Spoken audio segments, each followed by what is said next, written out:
তো অনেক ছেলেমেয়েরা আত্মহত্যা করে, স্বাভাবিক, অনেক নিউজই আসে প্রতি বছর।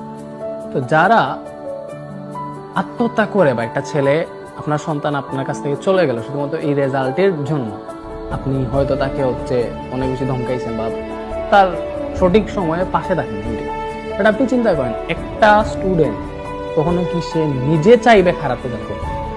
স্বাভাবিকভাবে চাইবে। অবভিয়াসলি রেজাল্ট খারাপ করছে, ওর নিজের মনে কষ্ট আছে। তো ওই দিনটা আপনি বা আপনারা তাকে আরো বেশি চাপ দিয়ে এই কষ্টটাকে অনেক বড় করে ওর সামনে উপস্থাপন করবেন না, যার জন্য ওর বেঁচে থাকার আশাটাই শেষ হয়ে যায়। তো একটা মাত্র ছেলে বা আপনার সন্তানের জীবনটা অ্যাটলিস্ট এই রেজাল্ট থেকে বেশি দামি।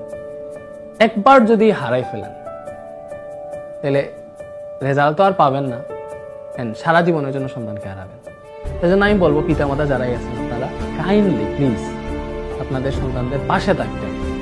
ওরা কি চায় বা আপনারাই ওর মাথায় হাত বুলে এইটা আশ্বাস দিবেন যে এখন তুমি ভালো করতে পারো না, ইনশাল্লাহ সামনে করতে পারবে, এটা তুমি দেখাই দিও, তুমি আসলে এর চেয়ে বেশি কিছু ডিজার্ভ করো।